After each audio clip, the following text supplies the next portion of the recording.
Podcastirmãos.com. Olá, pessoas! Podcastirmãos.com literário entrando no ar. Eu sou o Paulinho, estou aqui com o Tan, que está cada vez aprendendo mais sobre o tema.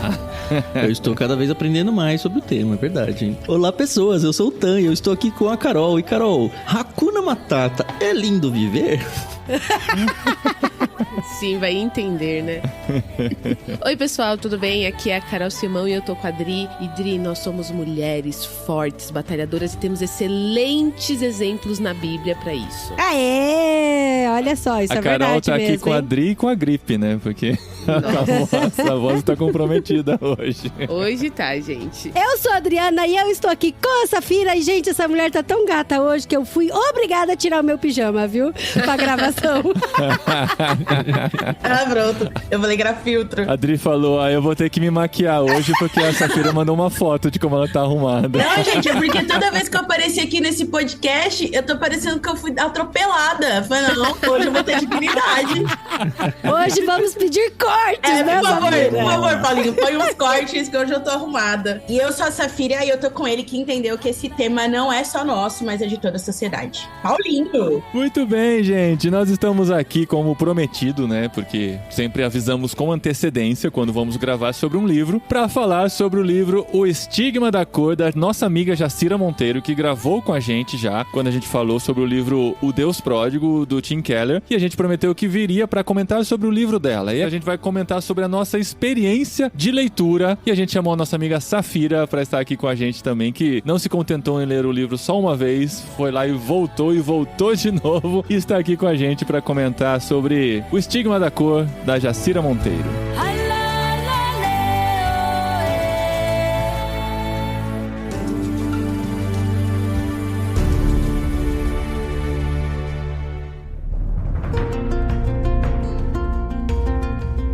A gente fala Jacira Monteiro, mas é a Jacira Pontinta Vaz Monteiro, o nome completo da Jacira, uma autora despontando no meio cristão, né? Tem escrito muitas reflexões legais na internet e tem aí o seu livro sobre a questão do racismo, que é um tema que a gente já tem tratado aqui algumas vezes. Todo ano, pelo menos uma vez por ano, no mês de novembro, a gente separa um episódio especial para falar sobre o tema. E esse ano, o Estigma da Cor a gente colocou para novembro também, mas além disso, a gente em outros episódios está sempre falando, porque esse é um tema que nos é importante, qual nós pensamos bastante, lutamos contra o racismo, então a gente quer conversar sobre esse livro, que é não só uma belíssima introdução ao tema, mas uma belíssima conexão com o cristianismo, com a palavra de Deus, que serve pra gente pensar realmente na questão, em suas origens, em como tratá-lo, e termina inclusive com dicas práticas, mas a gente vai falar sobre tudo isso nesse episódio de hoje. Antes de falar necessariamente com você que está nos ouvindo, eu quero direcionar a minha fala agora para a Jacira. Minha querida, porque eu sei que você está ouvindo, eu tenho 3 coisas para te falar. A primeira é que você arrasou no livro. Gente, esse livro me surpreendeu demais. Ele é uma delícia de ler. Eu falei, eu não sei se eu vou conseguir ler ele tão rápido e tal, e tão profundo como eu gostaria, mas eu consegui, porque realmente o livro prende muito a gente. A linha de raciocínio dele é maravilhosa. A segunda coisa que eu queria falar amiga, volta pro Twitter. Seus Twitters fazem falta, é sério. Você escreve muito bem, a gente gosta muito da sua escrita. Mas ela tá escrevendo em outros lugares, só precisa achar. Deve estar em algum Medium. Mas eu lá entro em Medium. Mas tem que achar, tem que ser só o Twitter que serve pra você. Deve ter um blog. Não, mas ela era muito relevante assim no Twitter. Então assim, na altura desse programa ela não estava no Twitter, então volta pro Twitter. E a terceira coisa, ok, eu aceito tomar spoiler de Rei Leão, mas de This Is Us eu ainda não assisti, gente, por favor. Eu pulei, amor. Eu não sei se teve alguma coisa relevante nessa parte. Não, hora mas que ela voltou a falar outras vezes ao tema. Eu pulava. Não, amiga, toma toma cuidado com os spoilers.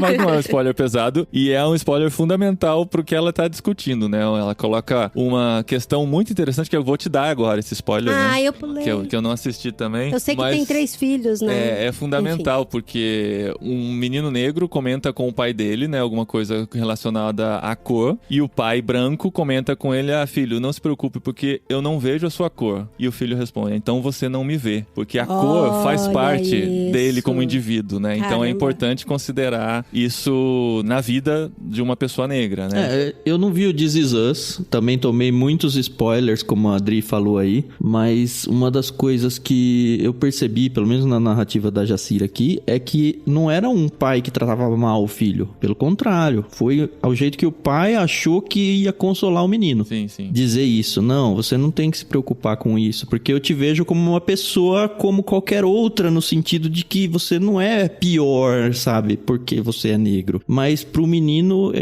pelo menos pelo que narrou aqui, de novo, eu não vi o seriado, mas pro menino, ele sofria muito por causa da situação da sociedade em relação à cor dele, e era importante que as pessoas o vissem como pessoa negra, inclusive o pai dele, mesmo sabendo que o pai dele o amava e tudo mais, mas ele entendia que, pai, você precisa me ver diferente porque a sociedade me vê diferente, então o seu amor precisa também enxergar minha cor. Foi o que eu entendi, sem contexto da série. Não sei se eu tô viajando e estragando a série pra todo mundo. No contexto da série, eles crescem numa galera que só tem branco. O Randall, ele é o único que é negro em todo o contexto dele. Então, quando eu assisti essa série que ele fala isso, ele é uma criança de 8 anos, né? E quando ele fala isso, eu me identifiquei muito com isso, porque eu cresci em um lugar que só tinha branco, porque eu cresci numa igreja tradicional, que só tinha gente branca, que é uma igreja pra gente branca, infelizmente. Ela é uma igreja que eu tô na missão já há alguns anos, e em todos os estados que eu fui nessa denominação, majoritariamente brancos. Eu estudei num colégio de brancos, eu fui descobrir que eu era uma mulher preta adulta, numa outra igreja, numa outra denominação, numa conversa com o meu pastor na época, e ele usou esse termo, assim, de que eu era uma mulher preta, e eu falei, mas será? E eu tinha 23 anos. É porque eu não sou retinta, né? O Randall, ele é retinto. O que é isso, Safira? Retinto? Retinto são os negros mais escuros. Então, quando eles têm o tom mais escuro, eles são retintos. Eu não sou retinta. E aí, o Randall, ele é uma criança retinta, e pra ele é muito claro que as situações que ele passa não é só zoeira ou bullying de criança. É porque ele é preto. Eu não percebia isso. Quando eu cresci, que essa ficha virou, aí eu falei, agora faz sentido. Porque o que me era zoado na infância eram as minhas características pretas. Era a minha boca, era o meu nariz, era o meu cabelo. Você não associava com a cor, é isso? Não associava. O Randall, ele já associa. E aí, ele tá ali, todo mundo branco, todo mundo claro, todo mundo de nariz fino, todo mundo de cabelo liso, e ele não. E quando o pai dele fala assim pra ele, não, mas eu não vejo cor, né? E ele fala, pai, então você não me vê, porque todo mundo vê a cor. E todo mundo lembra disso. Mas foi uma crítica ao pai, nesse sentido? Pelo menos a Jacira fez parecer que era. Sim, é uma crítica aos pais, porque eles adotam um menino preto, sem perceber que quando eles estão como brancos, pais de uma criança preta, eles precisam entender que ele é uma criança preta. E aí eu vou fazer um ponto aqui, que tem 2 famosos que adotaram crianças pretas direto do continente africano, que foi a Jill Bank e o Bruno Gagliasso, e eu tive as minhas críticas iniciais quando eles adotaram a primeira filha deles. Só que eles entenderam que eles não são iguais aos filhos. E eles criam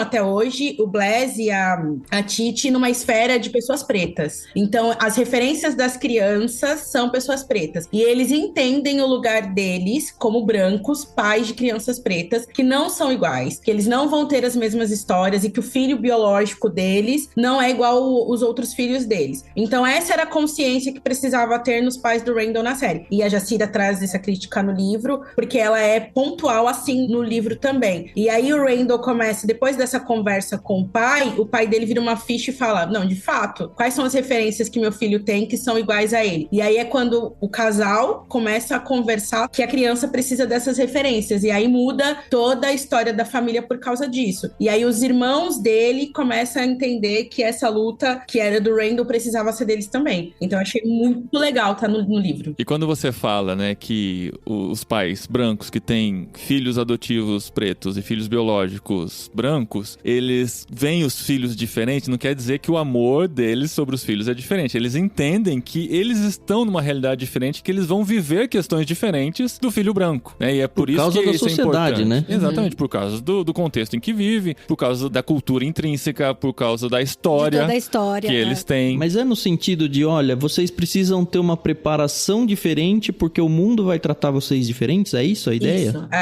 porque dentro de casa vai ser tratado igual, mas uma criança loira de olho azul, que é no caso aí da família da Giovanna e do Bruno, o filho mais novo é loiro de olho azul. E por mais que eles sejam crianças muito famosas, porque são filhos de quem são, na hora do vamos ver, o mais novo vai ser muito melhor tratado do que o Bless, por exemplo, que é uma criança preta retinta, de lábios grandes e nariz largo. Então o Zion vai ser preferido e o Bless vai ser preterido. Então, se os pais não estiverem prontos para que essa realidade esteja no coração dos dois, tanto do Bless para entender que o problema não é ele, mas a sociedade, e do Zion para defender o irmão numa situação possível, eles não vão saber lidar com isso fora de casa. Então, se você é um pai branco, uma mãe branca que adotou crianças pretas, você precisa estar imerso nessa, porque senão seu filho vai tomar surra e ele não vai saber se defender, como eu não soube me defender, porque os meus pais, eles não têm esse letramento racial até hoje. Pai, eu te amo, mas eu falei isso pra ele, né, então não vai ser nada que ele nunca tenha ouvido falar de mim, mas ele é um cara que tem doutorado em direito e tal, mas ele falou uma vez que ele era branco de traços pretos. Eu falei, gente, mas na biologia na escola dormiu, pai? E genética é essa que você estudou? Mas é isso, assim, não é exclusivo da minha família. Vou trazer isso do livro também, porque a Jacira fala, lá no final, né, que o preto é lindo e tal, e ela fala em alguns momentos do livro, assim, né, que nós somos a imagem e semelhança de Deus. Pra gente que é preto, não é tão fácil entender, porque a gente tá vivendo numa sociedade que as nossas características físicas são feias. Então, na minha casa, ser preto é feio. Isso vem da minha avó, não sei se da mãe dela, assim, mas minha avó baiana, do interior da Bahia, preta, e ela fala assim,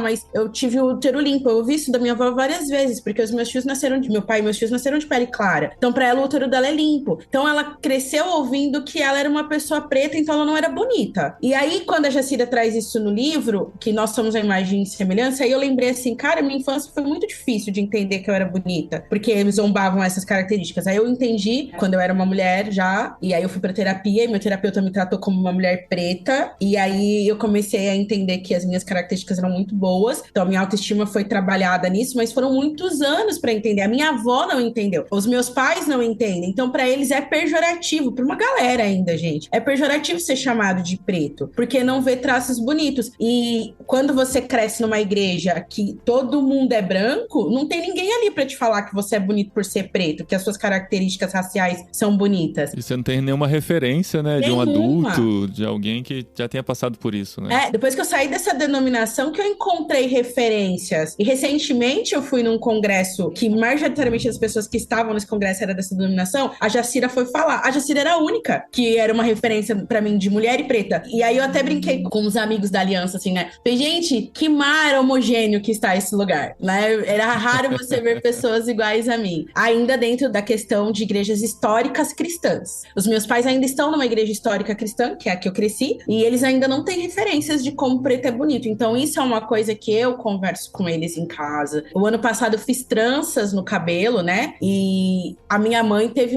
ela não falou, porque a gente já teve algumas conversas de como as falas delas atingiam a minha autoestima, então ela não fala mais. Ela pensa antes de falar, graças a Deus. Mas eu vi na expressão dela, na hora que ela viu, porque ela e minha irmã alisam o cabelo, e eu fiz trança. Eu fui totalmente oposta. E aí elas olharam assim e não falaram muita coisa, mas eu percebi que não era... E aí eu comecei a elogiar, falei como era bonito, comecei a mostrar alguns modelos que usavam, né? E elas começam a desmistificar. Mas isso tem muito a ver com a igreja deles, eu sei. Então, esse ponto que você terminou a sua fala de que tem muito a ver com a igreja, foi o que me chamou muita atenção do livro da Jacira. Quando a gente percebeu que o livro da Jacira estava no Kindle, porque aqui, gente, aqui na Espanha é difícil de chegar a livros, tá? Em português.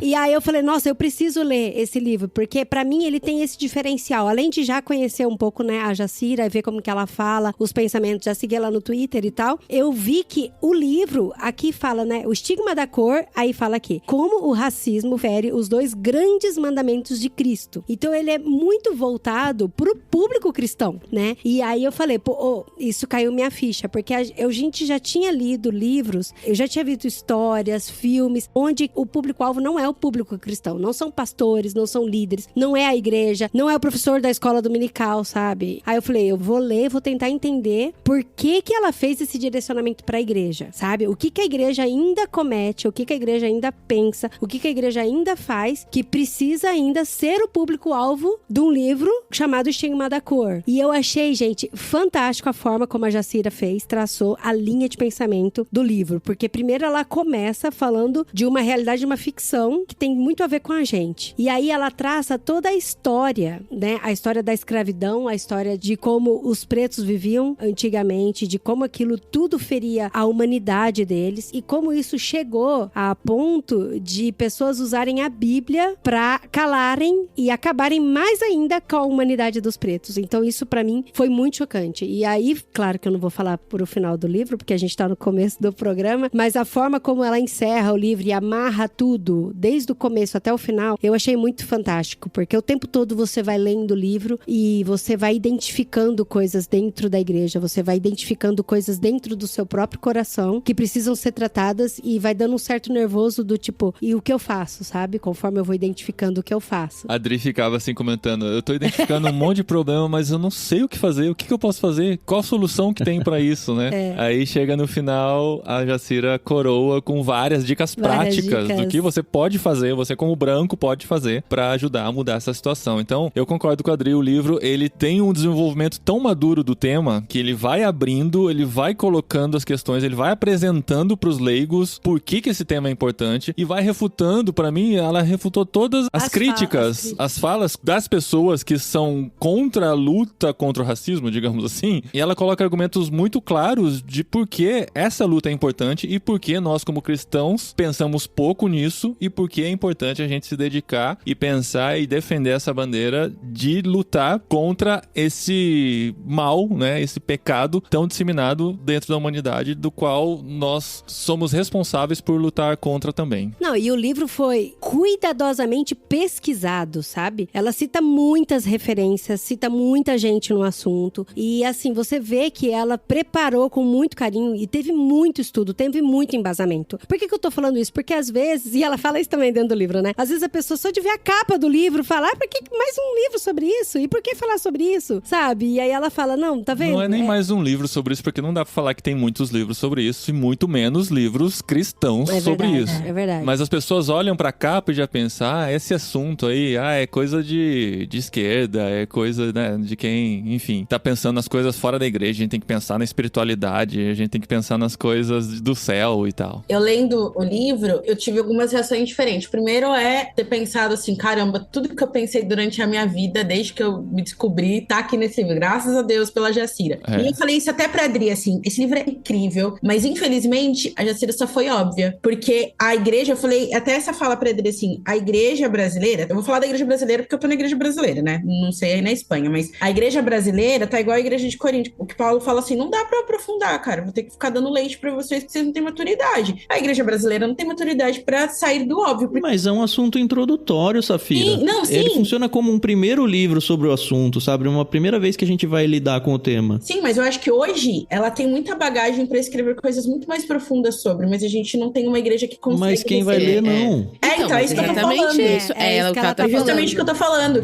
É tipo os livros do Tim Keller. A gente já leu vários aqui. E a gente já falou isso algumas vezes. O Tim Keller, muitas vezes, ele é... Eu não queria usar a palavra raso, mas é mais do mesmo. Mais do mesmo. Sabe aquela coisa de... Acho que o Bibo fala um pouco disso, sabe? É falar o óbvio pra dizer os termos que você usou aí. Mas é o que as pessoas precisam, sabe? Os cristãos não têm profundidade. Vai fazer o quê? Eu preciso do óbvio. Se todo cristão tivesse esse óbvio que a Jacira colocou aqui, a gente estaria muito mais na frente na nossa sociedade. E aqui é um tema que os cristãos nem lidam. Se eles, nos temas que eles lidam, eles precisam do óbvio, imagina nos que eles nem lidam.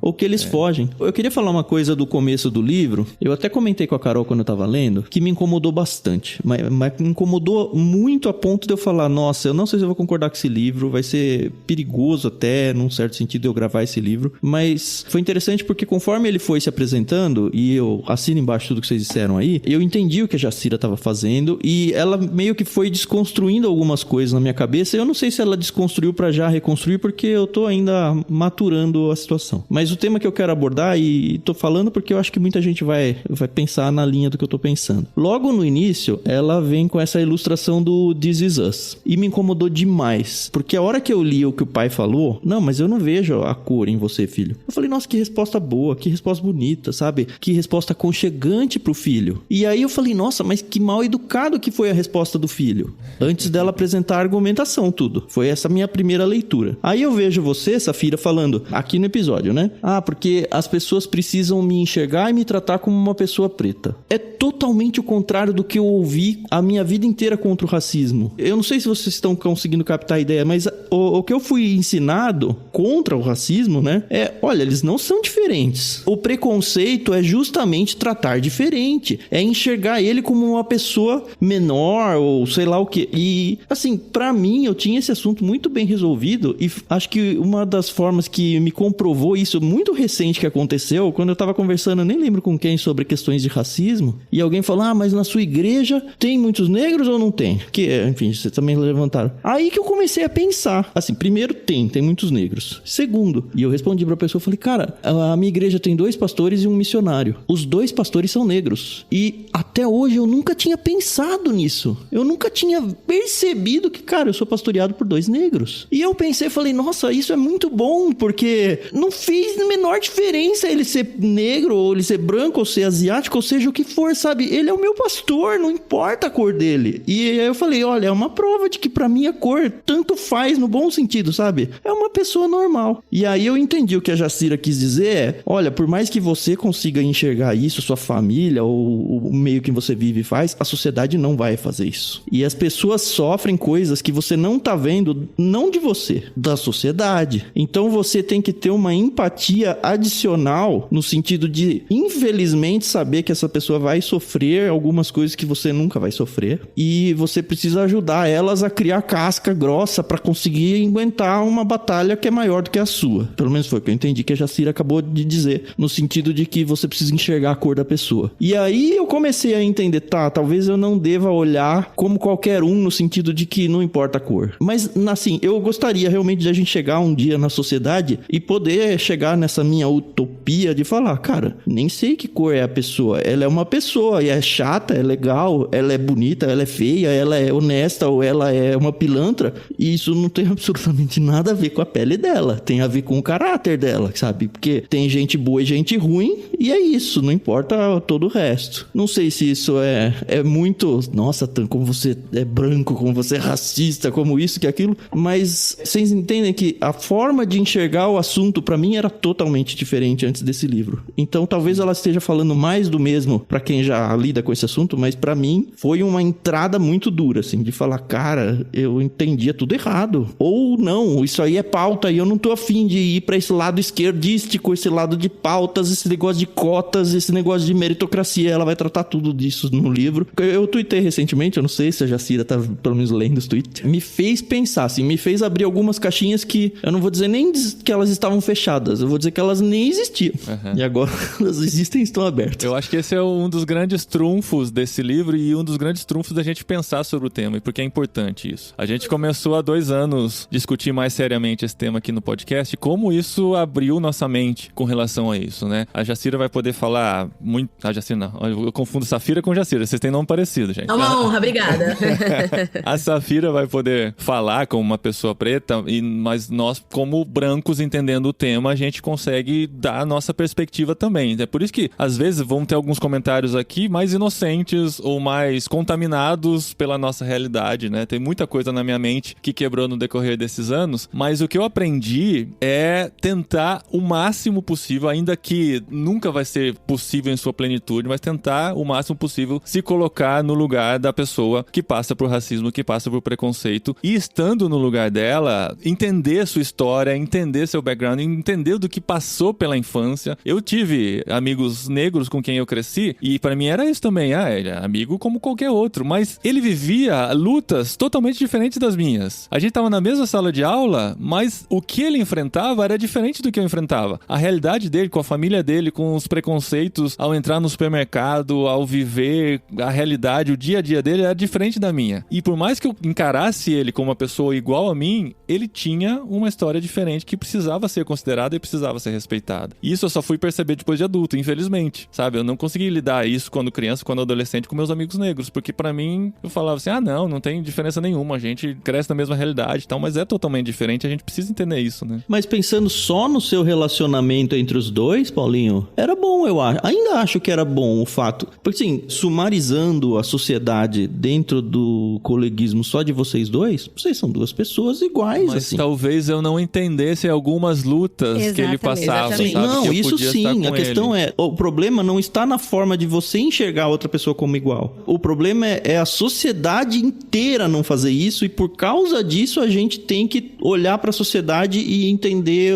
as dores dos outros. Dores que nem deveriam existir, infelizmente existem. Acho que vão existir sempre, mas fazer o quê? Depois que eu comecei a andar com pessoas pretas, porque, né, como eu falei pra vocês, meu contexto todo era de pessoas brancas, e aí eu comecei a entender isso, falando, não, então eu preciso de gente igual a mim. Eu me senti muito mais acolhida. E ontem, por exemplo, eu tive uma crise existencial, emocional, e foi justamente por um amigo preto que eu fui chorar essas crises, porque eu sabia que ele ia sentir a dor nos lugares que eu estava sentindo. Então, por mais que eu tivesse amigas mais espirituais, sei lá, mais velhas ou alguma coisa nesse sentido, eu sabia que ele, no que eu estava sentindo, ele ia sentir junto comigo. Eu ia ser acolhida como eu precisava ser acolhida. Então, se eu contasse as minhas crises para alguma pessoa branca, ela acolheria algumas partes, mas tinha particularidades muito sutis que só ele, como uma pessoa preta, conseguiu acolher comigo. E aí, depois que essas pessoas pretas entraram na minha história, na minha convivência, tiveram dores que eu falei, nossa, isso nunca foi acolhido antes. E agora tá sendo acolhida. Por mais que os meus amigos brancos se esforcem muito, eles não sentem do jeito que a gente sente. Então, eles têm aprendido muito comigo também, têm uma escuta muito aberta, entendem, mas ainda eu tenho que ficar explicando coisas que pra uma pessoa preta eu não preciso, porque a gente já tá sentindo junto. Um exemplo pessoal, esse negócio de crescer com amigos negros. Minha melhor amiga na infância é preta, eu tenho um amor muito grande por ela, e tem todo esse discurso de que eu cresci sem ver a cor dela, etc e tal, mas a gente vivia realidades muito diferentes. A nossa religião é diferente, o nosso ciclo familiar é diferente, e eu só fui entender que eu era amiga dela, não via a cor dela, e tudo isso uma vez que a gente tava adultas, tá? Isso nem faz muito tempo. A gente tava num restaurante, eu, ela e tem uma terceira amiga também, e ela foi extremamente destratada. E assim, na hora rola toda aquela indignação, papapi, papapá, e eu e a minha outra amiga, que é branca, loira, dos olhos verdes, vamos defender, né? Porque caramba, vamos defender a honra dela. E ela falou, gente, eu fico até arrepiada só de lembrar, eu vivo isso o dia todo. E na minha cabeça, como assim você vive isso o dia todo? E a gente tava num shopping, ela falou, pode observar que os seguranças, eles ficam de olho na gente, por exemplo. E isso, pra mim, que sou mulher, que tenho também as minhas dificuldades enquanto mulher, e sofro os meus estigmas enquanto mulher, nunca passou na minha cabeça. Eu vou num shopping, eu caminho livremente, eu posso ir onde eu quiser, entrar na loja que eu quiser, e tá tudo bem. Ninguém vai me abordar questionando se eu tenho condições ou não de estar ali. Mas ela sim. E às vezes você nem percebia, você tava com ela e não percebia, né? Eu não percebia. Nosso olhar não tá treinado pra isso. Exatamente. A gente nunca passou por isso. E aí tem uma questão muito grande que a Safira falou no início da igreja dela. Minha igreja foi catequizada,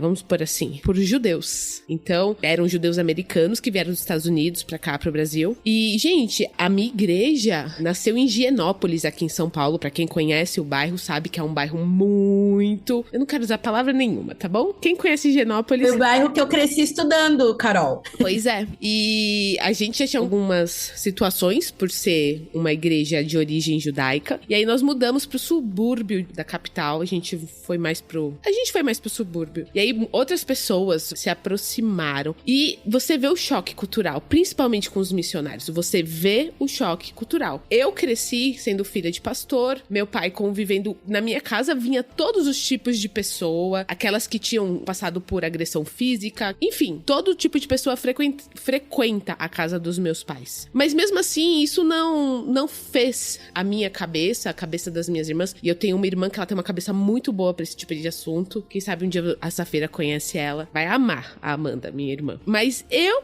cresci numa bolha. Não tem jeito, entendeu? Estudei em escola pública, minhas amigas eram negras. Mas, gente, isso tudo... Até tava lendo o livro e falei pro Fernando, acho que eu vou ficar calado o podcast inteiro. Ai, tem o mito de Khan. Eu cresci ouvindo sobre esse mito de Khan. Meu Deus. Eu cresci. E não foi da boca do meu pai, tá bom? Gente, eu confesso que eu aprendi no livro da Jacira. Eu nunca tinha ouvido falar. Nossa, eu ouvi várias vezes em eventos que a gente ia, em seminários que o meu pai dava aula, várias absurdo, vezes. gente. E você cresce ouvindo isso, o que você aprende? É isso. Que existe pelo menos, né? Então, não é. E por muito tempo, graças a Deus, a gente tem uma igreja com bons líderes e bons professores que colocaram esse mito abaixo. Mas por muito tempo eu achava que a África ali era... Ai, gente, quando eu penso nisso, eu fico até... Mas a África era sofredora e as pessoas passavam fome e necessidade, como se só a África, né, passasse por essa situação. Por quê? Eram filhos de Cã. Ah, pelo amor de Deus, sabe? E isso é muito vivo. É muito... Ô, Carol, eu quero te falar uma palavra boa. Você falou, não tenho nada, não vou ter nada, né, pra falar no podcast, como que eu vou fazer alguma coisa. A Jacira meio que no livro, acho que mais pro final, ela fala, dá algumas dicas práticas de como fazer isso, mas acho que até um pouco antes das dicas práticas, né, ela menciona a importância da igreja, afinal de contas, tá olhando através de um óculos cristão o livro todo, da igreja se importar com o tema a ponto de propositalmente falar sobre ele. E não é o que a gente tá fazendo aqui, sabe? Não é um espaço que ela fala que, olha, as pessoas precisam fazer. O que você pode fazer? Bom, nós aqui temos podcasts. O Paulinho tem o Irmãos, a gente tem o Ictus. A gente se propôs a, dentro da nossa programação normal, e você pode fazer isso numa igreja, você pode fazer isso numa sociedade, em qualquer coisa que você participe aí em grupo de pessoas. A gente parou um tempo para pensar sobre o assunto, para estudar dentro das nossas limitações, e na minha eu posso dizer que são bem terríveis, né? E assim, propor o assunto de uma maneira... Eu gosto muito disso, de verdade. Porque não só o assunto racismo, mas vários assuntos aí que estão na moda de se falar, eu acho que eles são meio que deturpados pela agenda política que o país vive. Esse negócio de esquerda, direita e tudo. E eu acho que a Jacira mandou tão bem. Caramba, então, porque aí a gente foge de alguns assuntos achando que não, isso é um assunto da esquerda e eu não sou da esquerda. Esse assunto é da direita e eu não sou da direita. Só que a Jacira, ela falou, olha, isso aqui é um assunto da sociedade como um todo, não importa se você é de um lado ou de outro. O recorte que ela faz é um recorte religioso no sentido de que eu estou como uma pessoa cristã falando para cristãos sobre um assunto que os cristãos deviam tratar e não tratam. Nossos dois podcasts, tanto Irmãos quanto Ictus, têm vieses cristãos. Então, o que a gente pode fazer? Trazer o assunto para os nossos ouvintes, acho que a maioria cristãos, pensar sobre o assunto e tentar fazer, como a Jacira fez muito bem no livro, de conversar sobre o assunto sem envolver a parte política, a polarização política. Só olhando para o assunto como ele precisa ser olhado.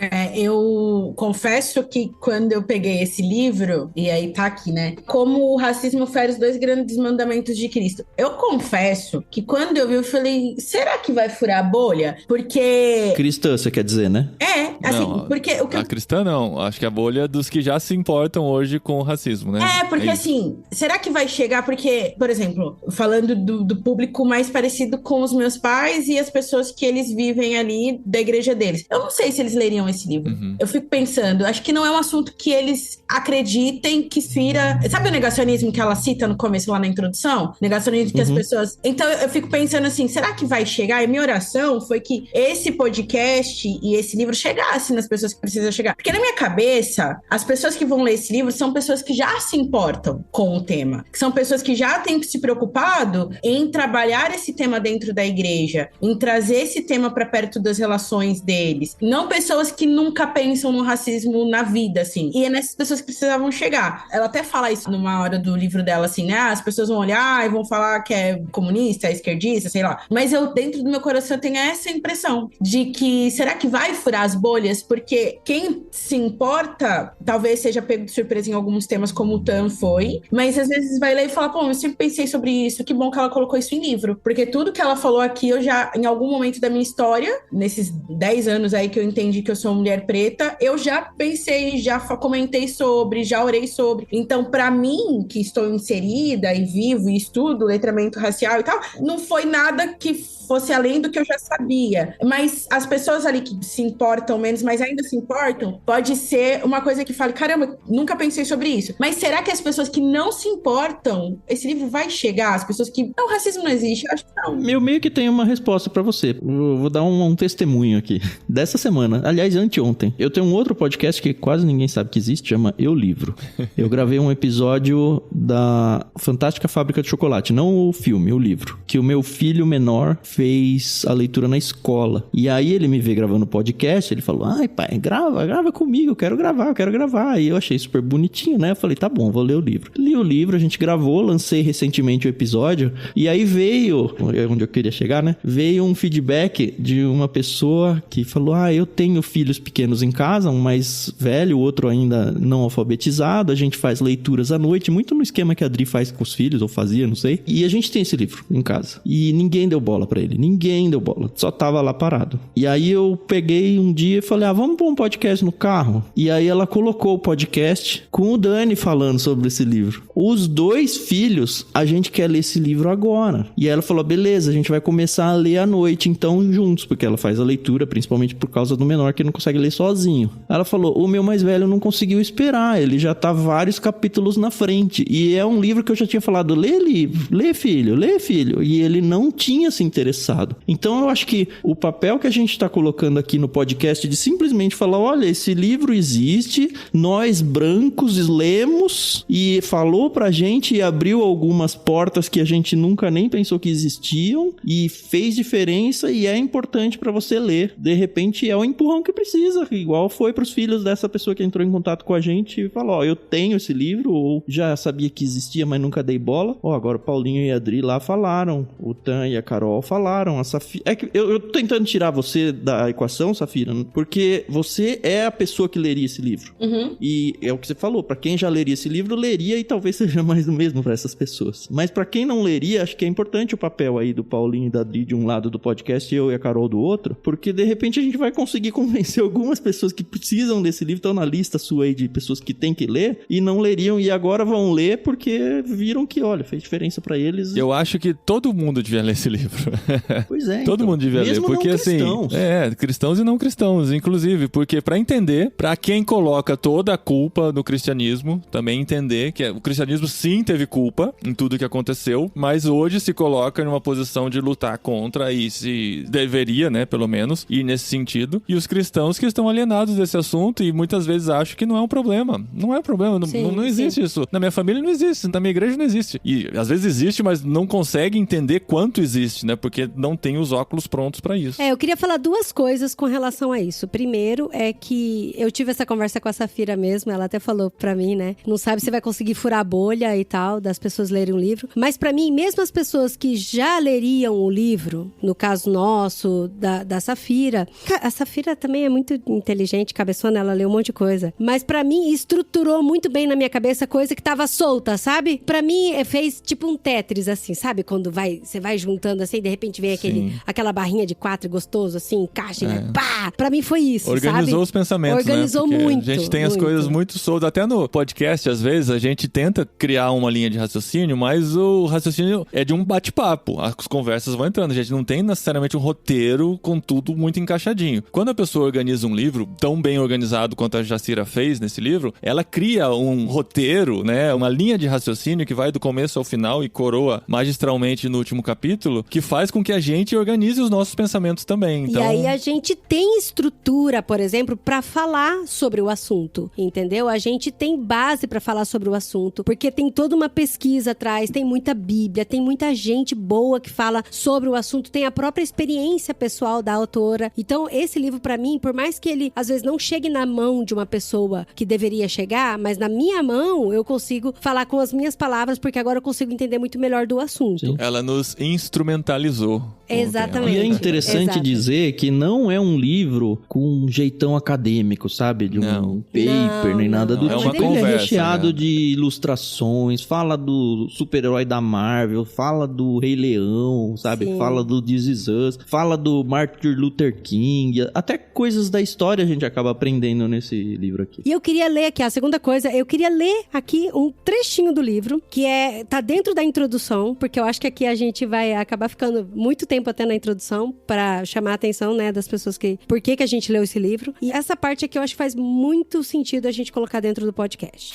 Laurentino Gomes, no seu livro Escravidão, volume 1, diz que o Brasil dos colonizadores europeus foi construído por negros, mas sempre sonhou em ser um país branco. Racismo existe ainda em nossa sociedade, de modo geral, e embora alguns insistam em negar, o Brasil, de forma particular, é sim um país racista. O racismo é pecado, é uma falha moral. Nesse sentido, na matéria da ética cristã em nossas igrejas, faz-se necessário tratar sobre o racismo. E por causa da ética cristã, deve-se lutar contra o racismo, tanto em sua expressão individual, quanto em sua expressão sistemática. Contudo, o racismo é um assunto ainda pouco explorado em nossas igrejas. Isso se torna um problema grave, pois muitos irmãos acabam por não saber qual é a ética cristã, como pensar e agir em relação a esse tema. Primeiramente, não se tem conhecimento histórico do ocorrido, e isso leva a uma não compreensão profunda de como se dão os problemas étnico-raciais atualmente. Essa situação produz 3 ocorrências principais. Aí que a gente falou, a primeira, o negacionismo, onde as pessoas acreditam que não tem. Isso não existe. Que não existe racismo e que a Bíblia não fala sobre racismo e que isso não é necessário tratar nas nossas comunidades. Segundo, indiferença, porque alguns irmãos até sabem que o racismo existe e decidem consciente ou não se tornar indiferente a ele, ou por não saber lutar contra o racismo, ou por achar que é um assunto muito pesado e se envolver, e aí permanece na inércia. E o terceiro, por perseguição ou policiamento excessivo aos que falam do tema. Há uma visão de que o racismo é um assunto de grupo político somente. Por isso, há um policiamento excessivo aos cristãos dentro da igreja se propõem a falar do tema. Ainda que fale de uma perspectiva bíblica e a partir da ortodoxia. Esse policiamento excessivo pode se tornar perseguição e silenciamento. Aí ela até fala que acredita que existe outras ocasiões, né, de por que esse assunto não entra dentro da igreja e tal, mas que é importante sim. E aí ela termina falando, contudo, para se deixar claro porque o racismo é uma transgressão e por que se deve falar sobre o tema na igreja, ela fala sobre o pastor Timothy Keller, no seu livro Racismo e Justiça à Luz da Bíblia, que dá 4 razões sintetizando de por que o racismo é pecado. E aí fala, por causa da imagem de Deus, por causa do mandamento do amor ao próximo, o racismo é uma falha do amor ao próximo, por causa da nova criação, a igreja de Cristo, e por causa do evangelho da justificação pela graça somente através da fé. Tudo isso é só introdução, e ela fala assim, que é um assunto que ele tem que ser tratado na esfera pastoral, sabe? Dentro da igreja. Tem que ser tratado. E a gente precisa não só tratar à luz da Bíblia, porque a Bíblia sim fala muito sobre como a gente se relacionar com o ser humano e como que nós devemos nos relacionar entre a gente, em todas as esferas, também conta um pouco sobre a história, né? De como que isso aconteceu e como que a igreja fez muito parte da história, de como tá intrinsecamente ligada com o racismo propriamente dito. Odri, eu lembrei de um episódio agora, com você falando, naquela época que o George Floyd, ele foi assassinado por um policial branco e que aí explodiu aquele Black Lives Matter. Que ela fala sobre isso no livro, inclusive. Ela né? fala Legal sobre isso no livro. E aí a Adri falando, agora eu lembrei de um episódio que foi muito ruim, assim, mas olha, eu fico constrangida por essa amiga que fez isso. Porque explodiu isso, então tava todo mundo falando sobre esse movimento, sobre esse fato das vidas negras importarem. Uma amiga minha muito querida, cristã, líder de adolescentes numa igreja tradicional zona em São Paulo, promoveu uma live para falar sobre racismo no Brasil. E ela convidou uma advogada branca para falar sobre o tema. Nessa época, justamente nessa época, e aí essa advogada branca usou aquele versículo que Paulo fala que não há judeu, grego, escravo nem liberto, homem ou mulher, porque todo mundo estava em Cristo Jesus, para justificar que não existe racismo na igreja. E aí ela até falou assim, não, mas nos Estados Unidos, a Jacira também fala isso no livro, né? Ela fala, nos Estados Unidos o racismo é estrutural e no Brasil não. E eu estava do outro lado da live assim, amiga, como que não é estrutural dentro do Brasil? É claro que ela não ia saber que era estrutural, ela é branca, ela não passa por isso. E aí o que eu fiquei com vergonha por essa minha amiga foi porque ela chamou uma pessoa branca pra falar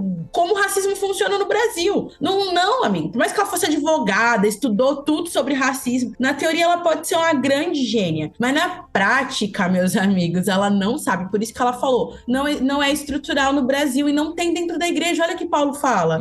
De fato, para Jesus, todos nós estamos ali alinhados, não tem mais escravo, não tem grego, né? Mas ela usar isso numa live para falar, olha, dentro da igreja não tem racismo, porque Paulo fala isso. Pode ser que para Paulo não tinha. Paulo não era um cara racista, mas a nossa igreja é. Inclusive, quero trazer 2 pontos da nossa igreja ser racista. Na verdade, 3, que eu lembrei de um quando a Carol tava falando do negócio lá do Can. Eu também nunca tinha ouvido falar sobre essa coisa da maldição da África e tal. E aí eu fui fazer uma pesquisa quando eu li esse livro, e aí eu descobri, e pasmem, hoje eu trabalho como educadora numa ONG com crianças refugiadas, majoritariamente elas são da Angola. E aí eu fui fazer essa pesquisa, e aí eu tava conversando com uma das funcionárias da ONG, ela é filha de pastor em Luanda, e ela me falou o seguinte, não, lá a gente ouve muito falar sobre isso. Na Angola, em Luanda, eles ouvem que eles são amaldiçoados por serem descendentes de Cã. E aí isso na hora eu falei assim, como que é, Conceição? Repete pra mim. E ela falou, não. E aí ela me contou toda a história. Aí eu mostrei que tinha no livro que eu nunca tinha ouvido falar. E ela falou, como não? A gente escuta. E a igreja que o pai dela é pastor é uma igreja pentecostal que saiu daqui do Brasil. Ai.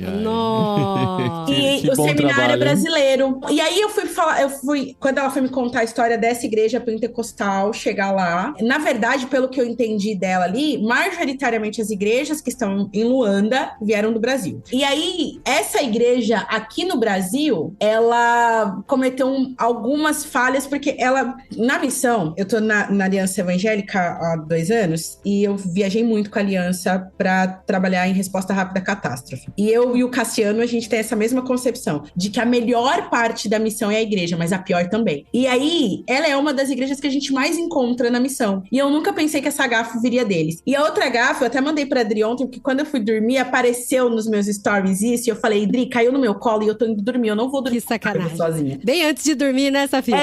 De um pastor que falou pra uma adolescente que o cabelo Black Power dela não era de Deus, era do diabo, que não condizia com o evangelho de Cristo. E se ela quisesse batizar, ela teria que alisar o cabelo. Exatamente, pra ela se batizar, ela teria que alisar o cabelo. Quando eu li isso 11 horas da noite ontem, eu falei, não é possível que isso ainda tá acontecendo. Então, ou seja, esta denominação que lá em Luanda fala que os pretos são amaldiçoados, ela saiu daqui do Brasil, fala pra uma adolescente que ela não pode ter o cabelo afro porque não é de Deus. E a terceira coisa aí que eu queria falar sobre a igreja falhar miseravelmente na questão racista, é que eu conheço, depois que eu comecei a andar com pessoas pretas, a estudar letramento racial, estudar nossa história, ancestralidade, eu descobri muitos, e gente, não são poucos, infelizmente, muitos pretos que saíram do cristianismo porque entenderam que o cristianismo não era pra eles, que o cristianismo era coisa de branco, que eles como pretos, o Cristo não foi pra eles, e porque a igreja que eles estavam fazia questão de deixar isso claro. E aí, quando eu entendi, né, não, peraí, eu sou preta,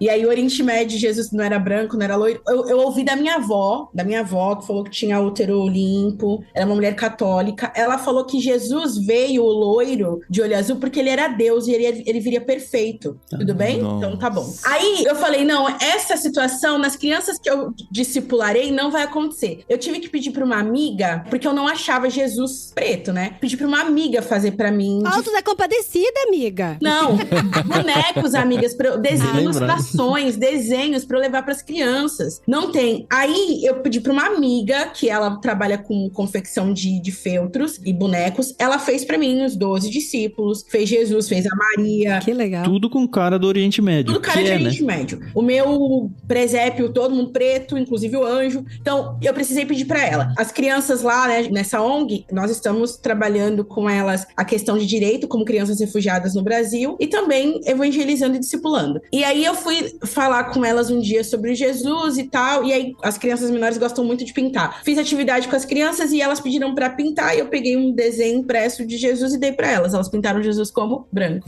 Aí eu falei, não vai dar, né? Aí eu peguei tenho uma bíblia infantil, inclusive fica aqui como dica, ela é a minha primeira mensagem, que é pra criança. Sim. A gente é tem do aqui. Eddie Peterson, né? Isso. Lá todo mundo tem cara de Oriente Médio. Jesus não é branco, de olho azul. Peguei esse livro, levei pras crianças e o meu boneco de Jesus preto, né? Teve uma criança que tá recém-chegada no Brasil. Ela deve ter uns 6 meses que ela chegou de Luanda. E ela falou assim pra mim, não, tia, Jesus não pode ser preto. Aí eu falei, por que ele não pode ser preto? Aí ela falou, não, Jesus não pode ser preto, porque preto não é bom. Uma criança preta. Não.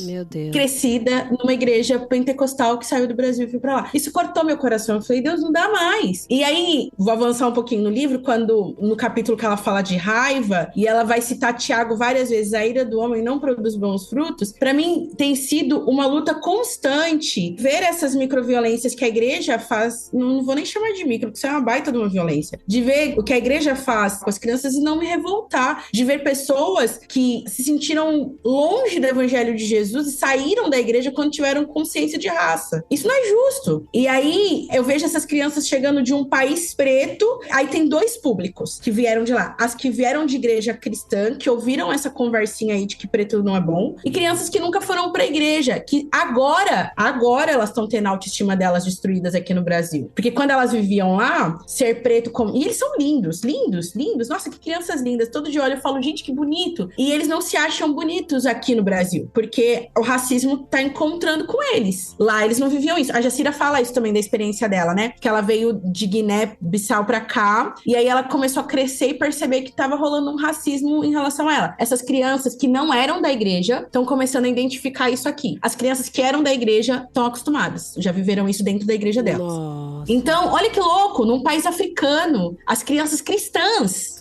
não se sentem feitas à imagem e semelhança de Jesus, porque são Dentro da igreja aonde é pregado a Imago Dei.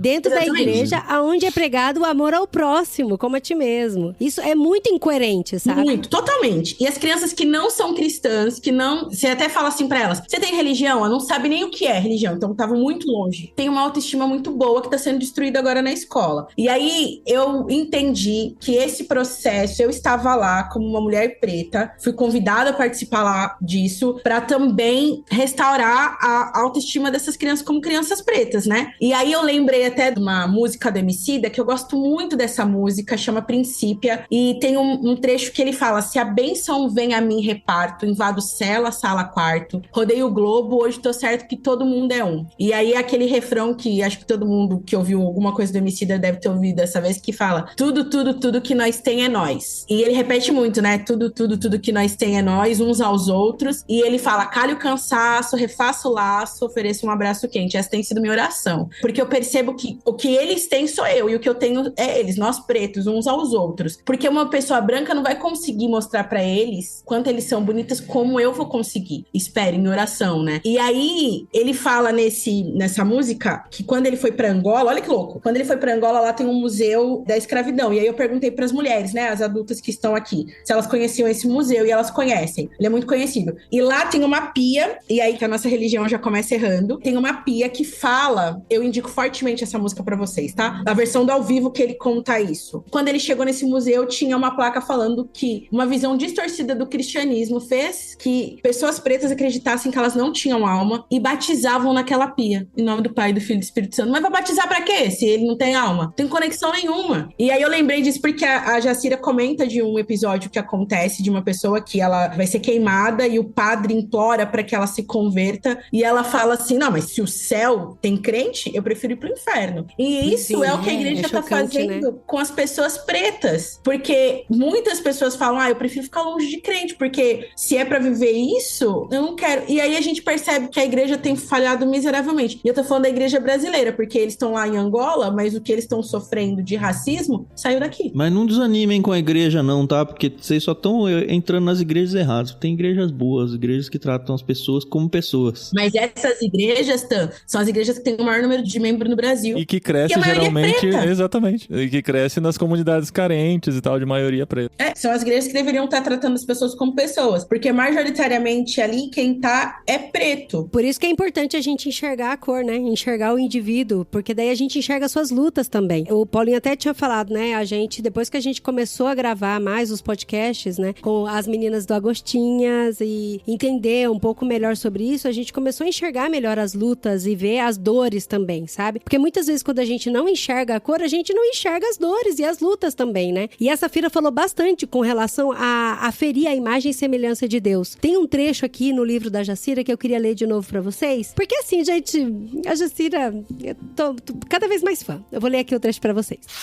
A doutrina da Imago Dei é, portanto, a fundamentação para a luta contra todo tipo de injustiça que acontece aos seres humanos. A lógica é muito simples. Nós devemos condenar o machismo porque tira a dignidade da mulher, ferindo a imagem e semelhança de Deus. Nós devemos condenar a pobreza porque tira a dignidade do sujeito, ferindo a imagem e semelhança de Deus. Nós devemos condenar o racismo, pois tira a dignidade do indivíduo, ferindo a imagem e semelhança de Deus. E assim por diante. Portanto, a doutrina da Imago Dei é a doutrina base para compreendermos que cada ser humano, por ser imagem e semelhança de Deus, possui valor e dignidade. Deus criou cada ser humano de forma singular e deu a todos valor e dignidade. Devemos, portanto, silenciar nossos preconceitos e dar o devido respeito que cada ser humano merece, por causa de ser imagem e semelhança de Deus. Devemos procurar uma unidade com a valorização de nossas diferenças, particularidades, pois em nossas diferenças ele também é glorificado.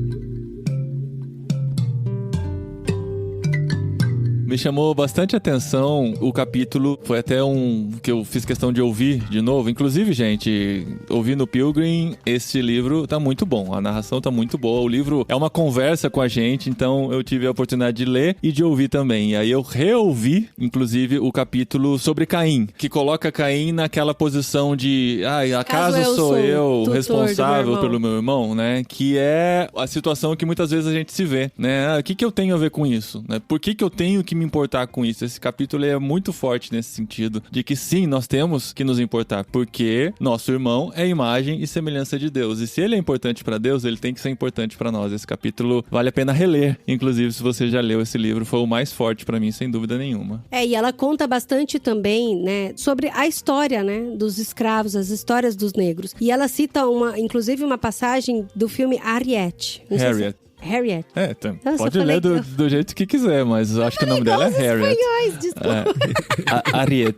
Se fosse os espanhóis, seria Harriet. Sim. Harriet. E, gente, eu descobri muita coisa com esse filme. Ele é bem impactante, ele é muito bom e ele é muito real. Eu pesquisei sobre várias coisas durante o filme. Tinha coisa que eu olhava e falava, não é possível, isso tá muito fantasioso. Não acredito que foi desse jeito mesmo. E foi, sabe? Faz parte da história. Então é um filme muito bom de ver, porque ele é muito real, né? Onde que ele tá? Só pra indicar? Netflix. Tá Netflix? Netflix, sim. Legal. Aqui na Espanha, pelo menos, né? Pode variar de acordo com o país. Sim, e o que me chamou muita atenção foi a forma como eles utilizavam, o pastor, né, dos escravos, utilizava a Bíblia para acalmar e amansar os escravos. Então ele usava a passagem de Colossenses, né, onde fala que tem que honrar, os escravos têm que honrar o seu mestre e tal, e tudo seus isso. Senhores, o né? seu senhor e tal. E aí, a princípio, você fica com raiva desse pastor, porque ele fala que tá usando a Bíblia de uma forma ele é contratado, subjugar. Inclusive, né? Ele é meio contratado pelo dono, né? Da fazenda pra fazer essa pregação, né? Pra que os escravos se sintam cumprindo o seu papel no mundo. Sim, e também de uma forma pra subjugar e acalmar, né? Aplacar o furor dos escravos por tudo que acontecia. E aí, depois você entende por que ele faz isso, né? Que é até uma certa forma de proteção, que do fim das contas ele também estava do lado dos negros, ele também ajudava. Mas me chamou muita atenção nessa questão de que o senhor branco, ele fazia questão de colocar a Bíblia no meio, né? Ele fazia questão de colocar a fé, fazia questão de colocar a religiosidade. E mesmo fazendo questão de colocar tudo isso, ele ainda ensina pro filho que Deus não ouve as orações dos pretos. Então, usa a Bíblia muito de acordo com a sua conveniência, Exato. né? Vocês têm que servir e obedecer a Deus, mas entre eles conversam que não adianta nada, porque Deus nem ouve a oração deles, né? E isso é citado, inclusive, pela Jacira no livro, né? Essa cena do Harriet. Sim, vale super a pena assistir esse filme. E eu aprendi também sobre as Railroads Underground Railroads. Do livro que vocês leram no Clube Ictus, né? Olha só. E eu não sabia, eu não fazia Tem ideia no livro, hein? do Ataque que de era. oportunidade. Tá no podcast do livro. E pra mim a história da Harriet foi tão marcante, porque a Jacira fala isso no livro também, que mulher preta escrava era a pior condição que existia. Porque além de trabalhar bastante como os homens, homens. Além de apanhar também, como os homens, elas ainda eram estupradas e elas também serviam de procriação. Se você sabe, né, que os negros eram produtos, então vai ser tratado igual gado, né? Quanto mais você conseguir criar, mais valor você tem em mãos, né? São muitas dores, né? Porque a mulher, ela fica gestando ali o seu bebê por muito tempo, tem esse vínculo afetivo, sente todas as dores, todos os enjoos e tudo isso aí, né, Carol? Que a gente sabe que mulher passa. Pois é. Por isso, e sono, e dor, e pressão, e tudo isso, pra no final ter o neném e aí o neném ser separado, sabe? Não, gente, então... eu acho que isso, obviamente, tô falando porque estou grávida, então acaba me doendo muito essa parte. Tem até aqui, eu não lembro agora quem foi, mas ela traz aqui um exemplo de uma mulher que teve 13 gestações, né? E 13 filhos tirados dela, né? Isso é muito pesado. É muito pesado. É. E nós, como pais, nós temos uma responsabilidade muito grande, né? O meu filho, ele tá na escola e outro dia ele veio, tinha que pintar. Ah, mãe, me dá o lápis de cor da pele. Eu falei, o que é isso? Qual que é a cor da pele, né? Porque ele foi ensinado assim na escola. E eu falei, filho... Aí eu mostrei todas as cores e eu falei, ó, mamãe, sabe, tá vendo? É a cor que mais aproxima da pele da mamãe. Essa é a que aproxima da pele do... Aí fui falando o nome dos amiguinhos dele. Eu falei, por que uma cor é a cor da pele, né? Eu acredito que ele tenha entendido isso, mas a gente tem um papel muito fundamental na vida das nossas crianças, como a Safira tá tendo na vida dos refugiados, gente, que é um trabalho lindo. Se você não segue a Safira no Instagram, siga, porque é muito bonito o que ela faz lá e ela posta. Mas a gente tem uma responsabilidade muito grande.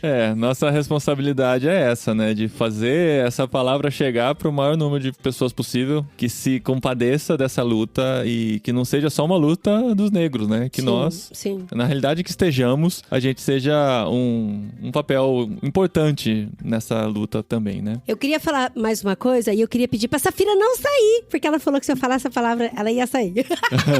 Lá vem! Põe no mudo aí, põe no mudo. Não, mas é um bom sentido, Safira. Porque assim, eu aprendi ao longo dos anos que tem uma expressão aqui no espanhol que eu acho que deve existir também em português, que é você calçar os sapatos da pessoa, sabe? Pra você. E mesmo calçando os sapatos... Na verdade, é uma expressão, acho que americana, traduzida, que tá usando mais o português. Mas é andar nos sapatos, né? É pra andar nos sapatos da pessoa. Se colocar no lugar da pessoa. Se colocar no lugar. Brasileiro usa aqui. Só que mesmo assim, se colocando no lugar da pessoa, eu não abro minha boca pra falar sobre, entendeu? Porque tem coisa que a gente não consegue se colocar no lugar da pessoa, sabe? Por exemplo, uma pessoa falou pra mim assim, eu gostaria muito de tentar engravidar. Como que é ser mãe? Cara, eu não vou conseguir te explicar como é ser mãe. É muito complicado. É muita coisa que envolve, sabe? E só sendo mesmo, sabe? Mãe engravidando e sendo mãe ou adotando uma criança, tendo contato, é muito complicado. E por mais que eu tente me colocar no lugar de pessoas pretas, eu não vou conseguir me colocar. Só sendo, sabe? Então, eu não tenho direito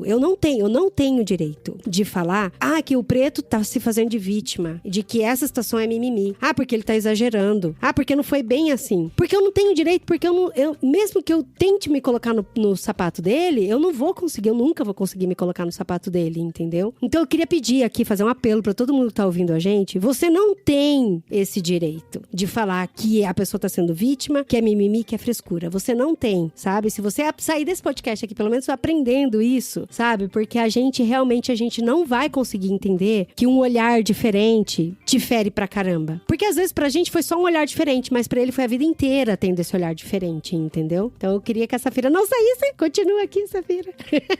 Eu queria que se você puder falar. Não, mas por quê? Não, é que ficou estranho que a Safira tinha falado, se alguém falasse que é vitimismo, ela sairia do programa, né? Eu falei, desculpa, Safira. Mas dizer que o negro está fazendo o papel de vítima, né? Ou está se fazendo de vítima quando na verdade não é, que é o que geralmente se vê em discussões assim. Qualquer notícia que sai em redes sociais entra nos comentários envolvendo questão racista, vai ter gente falando que é vitimismo, vai ter gente falando que é mimimi, vai ter gente falando que não foi bem assim e que, enfim, a gente viu aqui, né? A gente percebe, a gente tá aqui na Espanha e os casos de racismo contra o Vinícius Júnior, a gente vê a repercussão, não é bem assim, ele é muito reclamão, as coisas não são desse jeito. Eles falam que o Vini Júnior é muito chorão. muito chorão Que ele não e aguenta, tal. não aguenta brincadeira. Que é brincadeira. É só brincadeira. Então, assim, é claro, né? Quem tá falando isso é porque nunca, né? Foi chamado dessas coisas que ele é chamado. Então, assim, a gente precisa saber e entender. E mesmo se colocando no lugar você não entender, fica quietinho, né? Fica quietinho, não precisa falar nada. Tem aquele meme do Monstros S.A., que é o ursão grandão, né? O monstro grandão. Sully. O Sully. Que ele tá com a mão assim na boca e tá escrito: cala a boca, meu anjinho. Cala a boquinha, meu anjo. E assim, é sempre, quem fala disso é sempre pessoas que são brancas, né? Então não dói em vocês mesmo, gente, não vai doer. E eu fico impressionada quando as pessoas usam, tipo, mas eu ouvi isso uma vez. Quando a minha irmã era pequena, eles zombavam dela porque ela era muito branca. Gente, quando a gente tá falando de racismo, a gente tá falando de uma questão de exercer poder sobre o outro por causa de raça. A gente não tá falando que tá zombando só por causa disso. Uma situação isolada de uma única criança. A gente tá falando de um povo inteiro, de um continente. Isso é muito bizarro. É um continente inteiro ser subjugado. E eu queria muito saber quem foi o filho de Satanás. Depois, se quiser botar um pi nessa minha fala. Mas quem foi o filho de Satanás que teve essa ideia brilhante de tirar a alma da pessoa e dizer que ela era escrava, porque ela não tinha alma, porque... Gente, que ideia de Satanás! Eu fiquei pensando isso, reouvindo o capítulo da escravidão. Como que começou? Claro que deve... É que não tem os registros, né? Porque essa época teve muito poucos registros, e os registros muito no olhar do colonizador, né? Mas como é que foi? Eles chegaram assim e falaram: olha só, essas pessoas são diferentes. Pode ser um trabalho gratuito pra gente, é só pegar eles e levar pra terra que a gente quer. Não, sabe que eu fiz um paralelo dessa parte aqui com aquela série Handmaid's Tale? Porque eu falei, meu Deus do céu, sabe? Como assim? Eles chegaram e falaram: não, eu vou tirar sua humanidade, você é meu produto e pronto. Sabe, a pessoa tinha seu trabalho, tinha sua vida, tinha sua rotina, sua humanidade, sua família e não. Inclusive, no Handmaid's Tale, também, nessa época da escravidão, foi utilizada a Bíblia, né? A Bíblia como argumento. Exato. A Bíblia fala isso, desse jeito. O que a Jacira chama de exegese pobre, você consegue defender qualquer coisa, né? Utilizando versículos isolados ou a sua cabeça deturpada pra lê-los. Eu tava lembrando do livro do C.S. Lewis, Cartas de Diabo ao Seu Aprendiz. E aí eu falei, se o C.S. Lewis hoje, com a cabeça, né, dessa questão racial, escrevesse esse livro, ele com certeza colocaria lá pro diabo duas coisas que eu falei estaria nesse livro do C.S. Lewis. Uma vai lá e escraviza preto, né? De um cara que tava dentro da igreja. Fitafuso, tive uma ideia, né? Olha aqui, vai lá e fala isso pro seu humano aí. E a outra coisa que ele colocaria é: você quer destruir a igreja? Quer abalar a igreja? Fala que racismo é mimimi. Aí você não precisa nem fazer muita coisa. Você joga isso só pra isso. Eles mesmos, né, Safira? E pode tirar umas férias prolongadas que eles vão se matar, você nem precisa. Seu trabalho tá terminado. Conclui o livro, acabou. Como tirar o cara da igreja. Mas olha só, eu queria caminhar aqui pro final e falar sobre dicas práticas de como... Eu sei que a gente já falou muitas dicas, né? Eu amei essa ideia da Safira, da gente usar o presépio, usar as histórias, os discípulos, com suas feições que são muito mais parecidas do que da região mesmo, do que o Jesus loiro do olho azul. Eu confesso que eu nunca entendi essa do Jesus loiro do olho azul. Ué, fácil de entender. Quem que fez a pintura foi alguém loiro de olho azul. Ele vai fazer diferente. Ai, gente do céu. A Jacira fala isso no livro, né? Da gente, quando for contar as histórias bíblicas, da gente trazer diversidade cultural na história bíblica, né? Do professor da escola dominical ter muito cuidado em trazer, né, imagens. E, eu falo que isso é complicado, a questão de banco de imagens, porque eu já trabalhei no Vocari e a gente ia fazer posts pro Vocari, até mesmo pra Irmãos.com, é que Irmãos.com, o Paulinho acaba sendo mais artista e procurando e refazendo muita arte. Mas é muito difícil você achar diversidade cultural nos bancos de imagens gratuitas na internet, sabe? Hoje tem mais, eu acho que tem pensado mais nisso. Antigamente era muito difícil. Nossa, era muito difícil, gente. Era muito difícil. Eu pegava a imagem, eu falava, gente, cadê? Sabe? Aí muitas vezes a gente trabalhava com as imagens, ou a gente fazia foto, pedia pras pessoas, a gente pode fazer foto? Porque a gente ia falar sobre a família brasileira e era uma família gringa, sabe? Comercial Doriana. Daí a gente falava com as pessoas, a gente pode fazer uma foto da sua família pra poder colocar, postar, né, na internet? Porque realmente é muito difícil. E essa questão da representatividade, ela é muito importante. Ela é muito importante pra pra gente já desde pequeno trabalhar com as crianças, né? De eles enxergarem, não pra eles não enxergarem, mas pra eles sim enxergarem as diferenças. E as crianças negras se identificarem também, né? A gente falou muito sobre isso nos episódios anteriores. Vocês não sabem quanto isso é legal, cuida do nosso coração, assim. A Disney tentou acertar, mas errou feio na Princesa e o Sapo, né? Não sei se vocês viram esse desenho. Ai, eu não gostei desse desenho. Porque eles constroem uma princesa preta e põem toda uma bruxaria em torno da história, que é um estigma que se coloca em cima do Exato, só reforçou, né? Africano, Mas aí eles acertaram de novo na Pequena Sereia, e eu lembro... Ai, eu chorei. Eu lembro que quando anunciaram quem seria a atriz que faria a princesa, isso deu um rebu, né? Que não era pra ter dado. E eu lembro até de alguns comentários falando assim, gente, o que vocês estão implicando com cor de sereia? Sereia nem existe, né? Mas eu lembro de gente dentro da igreja falando que era... Primeiro que quando eu era criança, a Disney era do diabo. Não era nem pra assistir Disney, que era do diabo. O que os crentes estão assistindo Disney, né? As mesmas pessoas que falavam que Disney era do diabo, tava lá cacetando que a princesa sereia não podia ser preta. Oi, meu amigo, não era nem pra você estar assistindo, que você não é do diabo. E eu ouvi muito de gente falando disso, assim. Mas aí, eu não sei se vocês viram, quando o filme foi lançado, que rolou um promocional de famílias pretas filmando as reações das meninas pretas. Ai, gente, é de chorar. E elas falam assim, nossa, ela é preta, igual a mim, né? Tipo, criança grita, mãe, ela tem a minha cor. Se eu fosse uma criança e visse, né, a Ariel parecida comigo, eu acho que seria muito legal também. Então, essa coisa da representatividade, eu tô vendo isso agora, né? Porque eu discipulo crianças, trabalho com crianças há muitos anos, trabalho com viagem missionária há mais de 15 anos, né? E as crianças que eu tinha contato, que eram crianças pretas, eram crianças em comunidades, em lugares vulneráveis, que eu ia pontualmente, né? Não era um trabalho de discipulado contínuo. As crianças que eu discipulava continuamente eram crianças brancas, né? Das igrejas que eu vim. E agora, nesse projeto, que são crianças angolanas, tem 2 venezuelanas, mas elas também são pretas com indígenas. Então, elas têm os traços pretos e cabelos mais lisos, enrolados. É muito, muito bonito, assim. E o olhinho puxado? E o olhinho puxado. E eu tenho percebido o quanto essa coisa da representatividade é legal. Quando elas veem histórias que os personagens... Histórias bíblicas, né? Que os personagens são pretos, elas ficam muito felizes. Agora, né? No começo elas achavam que era ruim, mas agora elas estão entendendo que não. E aí, quando eu mostro, por exemplo, a Malala, né? Uma grande ativista, e ela tem uma pele mais escura. E eu falo, Jesus veio lá de um lugar parecido de onde a Malala estava. Então, essa é a pele dele. E elas começam a entender e elas percebem que elas são incluídas nessa história. Elas estão inclusas no evangelho, porque não é para brancos. Isso é muito legal. Então, se você tem filho, se você tem criança... Ontem eu tava até conversando com uma amiga que ela vai fazer o advento com a filha dela pela primeira vez. A filha dela tá com 3 anos, né? E aí ela fala, agora minha filha vai entender o advento e tal. E aí ela branca, ela tava me pedindo ajuda. Como é que eu posso trazer representatividade? Eu falei, abole o Jesus branco. Já não precisa fazer muito Começa por aí já, né? Abole o Jesus branco. E aí eu falei, nas atividades do advento, tenta perceber ali no lugar onde a sua filha tá, quantas crianças pretas tem.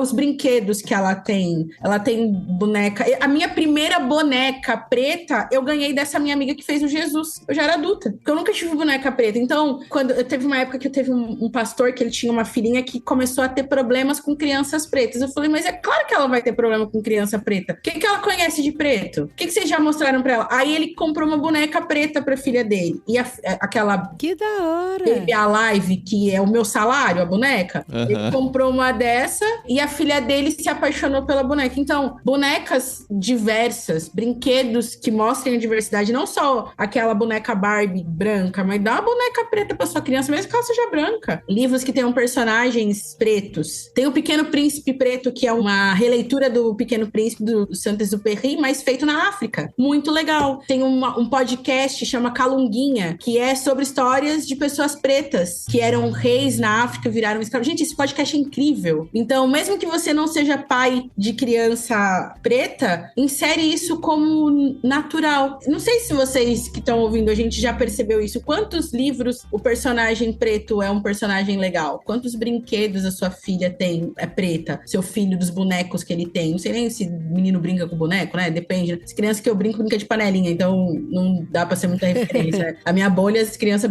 os meninos gostam de brincar de cozinha junto com a mãe. Então... Videogame. Videogame. Mas assim, o Lucas tem o jogo do Homem-Aranha e do Miles Morales. Ele Ai, gente, que é máximo. muito legal. É muito bom. Muito O legal. filme do Miles Morales, muito bom. E assim, personagens. Pra criança é isso, gente, porque a gente sabe que a gente tá vivendo ali um período que é bíblico, né? Não vai ter uma revolução de uma geração que vai transformar e esse país vai ficar bom. Mas se a gente cria crianças que elas entendem que nós temos uma ferida social, que é o racismo, elas vão ser adultos mais comprometidos com a causa. E não dá pra você, com uma criança, sentar e conversar. Você precisa, de forma lúdica, apresentar pra ela. Então, o Natal é uma excelente oportunidade, né? De Jesus não é branco. E o adulto, Safira? A gente desiste do adulto? Vamos só trabalhar nas crianças? Não, tô brincando, mas... A Safira entrega pra Deus. Então, porque pra adulto, eu vejo o seguinte, confessando aqui uma vergonha minha, eu sempre citei uma fala de uma série chamada When Calls the Heart, e eu descobri faz pouco tempo que ela tá na Bíblia.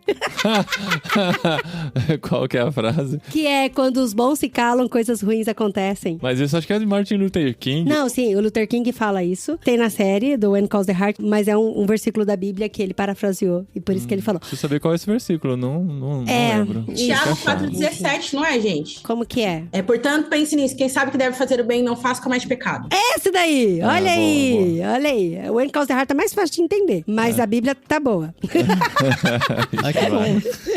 Tô brincando. Mas, gente, então, o adulto que tá se tornando consciente sobre isso, ele tem que apontar, sabe? Se você vê alguma atitude acontecendo, você tem que falar. Você tem que apontar. Você tem que dar ouvidos. Eu sei que a gente já falou isso em outros podcasts, mas você tem que ouvir a dor também da pessoa que tá passando, sabe? Ou escutar as histórias, perguntar como é que pode ajudar, perguntar como é que fazer. E dar ouvido também, trazer pautas pra igreja pra falar sobre isso. E não só isso também, né, Safira? Que pessoa preta também é inteligente, é responsável, tem seus dons, tem seus talentos, e trazer isso pra igreja. Sou inteligente pra caramba, gente. É isso aí. Desculpa aí, né? Falei. E tá cheio de autoestima, é isso aí. Terapia, muita terapia. E, Saf, uma igreja onde toda a liderança é composta de branco, tá estranho isso aí, né? Tem que trazer uma representatividade pra trazer a cultura, a história, a cabeça, a mente. Assim como tem que ter mulher também, sabe? Odri, quando você falou assim pra mim, né, que eu falei pra você, será que vai furar a bolha? E aí você falou, Saf, mas tem muito pastor que escuta a gente. Eu pensei em duas perguntas pra que esses pastores saíssem, assim, depois desse podcast. Porque a minha primeira pergunta era assim, ó, nós temos quase 60% das pessoas pretas e pardas no Brasil. Hoje o dado é 55,9% de pessoas declaradas, né? E eu sei que tem muita gente que não se declara preta. Então, o número deve ser maior. E aí, a minha questão é, dentro do Brasil, mais da metade da população é preta e parda. E como a igreja tem refletido, porque a Jacira fala isso no livro, né? Que a criação de Deus é multiétnica. E a gente fala muito de multiforme graça de Deus, mas a multiforme representação da criação de Deus. Como é que isso tem sido na sua igreja? E aí, a minha segunda pergunta dentro disso é, sua igreja tem essa representatividade a nível de Brasil? Porque é muito estranho o Brasil ter quase 60% de pessoas ou mais, né? Pessoas pretas e dentro da igreja ser minoria. Olha que loucura. E se isso acontece, né? Você tem uma diversidade ali. Se na sua liderança isso é porque você acredita que é importante que seja refletido essa multiforme criação de Deus, ou se é porque você, vou colocar aqui um preto pra dizer, mas ele não tem voz. Ele ainda segue o papel de subalternidade que é imposta a gente, sabe? Porque uma vez eu fui conversar isso com um pastor, ele falou, não, mas na minha liderança tem um cara que é preto, mas esse cara preto não tinha voz. Ele tava lá e ele fazia toda a parte de serviço de diaconia, amém, é para um líder fazer isso também, mas na hora de decisões ele não era ouvido. Então, tá de fato sendo representatividade? E aí, se a sua igreja não tem isso, quais são os impeditivos para que essas pessoas se cheguem à sua comunidade de fé? A Jacira comenta no livro que às vezes essas pessoas se sentem mal quando elas entram na igreja por causa da pompa e da não receptividade. Então, isso são coisas que devem estar na pauta, assim, das igrejas, né? Se ter essas pessoas pretas na sua igreja, ela tá incluindo que elas tenham dignidade não só no ambiente eclesiástico, mas se você tem jogado a luz sobre as lutas que elas enfrentam diariamente fora do seu contexto. Porque às vezes dentro do contexto eclesiástico vai ser tudo muito bom, vai ser tudo muito legal, mas o contexto eclesiástico, infelizmente, é uma parcela muito pequena da nossa vida. Então, a sua igreja igreja tem representatividade e ela é honesta e digna pela representatividade, e tendo essa representatividade, a tua igreja tem mostrado que, apesar de lá ela ser acolhida, eu não vejo cor, tudo bem, se você, de uma forma positiva, não enxergue cor, mas a sua igreja tem mostrado que quando ela sai dali, as pessoas enxergam as cores, porque eu acho que esse discurso precisa começar a vir dos pastores, né? Então, eu acho que para adulto, essa seria o meu conselho, assim, essas perguntas. Poxa, o Brasil é muito mais preto e pardo do que branco, por que dentro da minha comunidade de fé não reflete o Brasil? O que a gente tá errando? Como que a gente pode acertar? Isso deve ser uma discussão, porque por mais que a Jacira tenha dado dicas aqui práticas que, gente, se você praticar vai dar bom, mas cada contexto, cada comunidade tem um contexto muito particular, né? Muito único para responder essas perguntas. E se você vai ler o livro, gente, né, não pare no último capítulo, vai para a conclusão e vai também para o apêndice, que no apêndice ela vai dar dicas práticas para você como indivíduo e para você como igreja implantar algumas coisas, lutar contra o racismo, várias ideias lá, a gente não vai citar aqui por questão de tempo, né? Acho que a Adri até queria citar, ela fechou o livro aqui. Eu tô pensando aqui, por que ela colocou apêndice? Tem que ser um capítulo do livro, porque se bota apêndice o povo não lê. Pode ser desprezado. Por isso que eu tô dando esse alerta aqui, não pare sem ler o apêndice, só pare a hora que acabar mesmo o livro, porque esse finalzinho ele é muito importante e ajudou a Adri a responder a dúvida que ela tava o livro todo, né? Eu tô entendendo o problema, mas o que eu posso fazer? Ela fala, você que tem um podcast. Ela fala até do podcast, né? Isso a gente já tem feito, assim, bastante aqui, de trazer pessoas pretas pra falarem também no nosso podcast e sempre agregam muito, né? Então a gente quer continuar fazendo isso. Leiam o livro da Jacira, de verdade. Tem aí no Kindle Unlimited. Tem no pra quem Pilgrim. paga a conta. Tem no Pilgrim. Tem impresso também, tá? Você também pode comprar, receber em casa ou achar numa livraria. Pode escrever pra Jacira também, que ela também é conferencista. Eu falei pra ela que ela é conferencista. Conferencista Jacira. Sim. A mulher fala muito bem, viu? Além de escrever, fala muito bem também. Gente, queria agradecer a presença da Safira. Muito bom, sempre bom. A participação da Safira sempre traz aí muitas coisas novas pra gente aprender, sempre muitas ideias e com seu coração muito voltado pra criança, né? Safira, inclusive, tá aí encabeçando um projeto ministerial pra trabalhar com crianças. Né, Safira? Fala um pouquinho pra gente aí. Sim, eu entendi esse ano. Na verdade, esse chamado de Deus pra discipulado de criança é longo pra mim, né? Mas eu sempre resisti. A gente fala, não. E essa semana eu tava até comentando com o meu pastor que toda vez que eu começo a trabalhar isso, eu falo, não, mas tem gente tão melhor que eu, por que o senhor me chamou? E eu tô começando agora a trabalhar junto com o meu pastor, né, o Simval Júnior. A gente tá trabalhando minha habilidade de dar treinamentos para ministérios com crianças nas igrejas, né? Porque a gente entendeu, tem muita igreja que tem entendido que esse ministério ele é muito importante dentro das igrejas e eles precisam ser tratados com a relevância que precisa. E aí eu escrevi um projeto, começando, a Adri tá até me dando uma mentoria, para que eu alcance outras igrejas e a partir do ano que vem, meu propósito a partir de 2024 é começar a trabalhar integralmente para a missão com discipulado infantil, trabalhar com crianças pós-catástrofe, que tem sido a minha última experiência, e os filhos de pastores e missionários da terceira cultura, né, que é crianças como os filhos do Paulinho e da Adri, que são brasileiros, mas estão vivendo na Espanha, e aí tem essa questão de crise de identidade, e é um público que precisa muito do discipulado e da identidade de reino, né? Então tem sido esse caminho. Ano que vem eu entro pro seminário e aí faço toda essa parte dos pré-requisitos para ser missionária em tempo integral. Se Deus vai me tirar do Brasil, eu ainda não sei, mas eu sei que o público é criança e discipulado. Olha aí, eu conheço um país legal que ia ficar feliz, hein, te receber. Que tem bastante necessidade. E um que ia ficar triste, né, se ela fosse. E é fácil de te encontrar, né, Safira? Já falou o nome aí do Instagram dela? Como que tá seu Instagram, Safira? É saf.alcântara. Saf.alcântara. Safi com I, né? Isso. SAFI.alcântara. Muito bom, Safira. Muito obrigado. A gente quer você outras vezes aqui no Literário e no podcastirmãos.com, com certeza. Espero que você não encha demais a sua agenda a ponto de não ter mais hora livre pra gravar com a gente. Meu amigo, eu gravei com vocês no meio de uma catástrofe na Bahia. Eu gravo em qualquer lugar. É verdade. Não deixa, a gente rouba a Safira de onde ela estiver. Muito bom. Obrigada pelo convite, gente. E sobre o próximo mês, nós já anunciamos no episódio anterior, a quinta mulher autora desse semestre, né? Dos 6 livros que vamos ler nesse semestre. Vamos ler a quinta mulher e vamos voltar a dar uma segunda chance à nossa querida, ou mais querida da Carol do que de nós, Agatha Christie.